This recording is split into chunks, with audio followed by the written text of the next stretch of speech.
TRS ప్రభుత్వంపై ప్రజల్లో వ్యతిరేకత వచ్చిందని అన్నారు వైసీపీ ఎమ్మెల్యే రోజా. వరంగల్ జిల్లా ఉప ఎన్నికల ప్రచారంలో పాల్గొన్న రోజా ప్రజలు మార్పు కోరుకుంటున్నారని అన్నారు. ప్రభుత్వం ఇచ్చిన ఏ హామీని ఇప్పటివరకు అమలు చేయలేదని విమర్శించారు.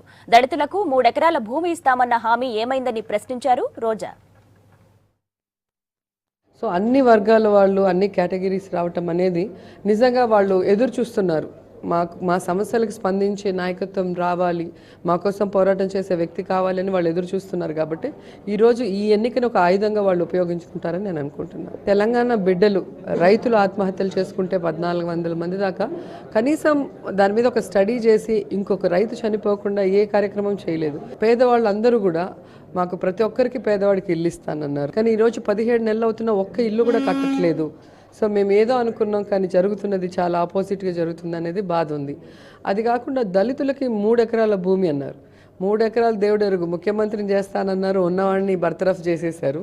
వాళ్ళే మాతో చెప్తూ ఉన్నప్పుడు ఆ వ్యతిరేకత అనేది చాలా స్పష్టంగా ఇంత తొందరగా వ్యతిరేకత వస్తుందనేది ఎవరు ఎక్స్పెక్ట్ చేయలేదు.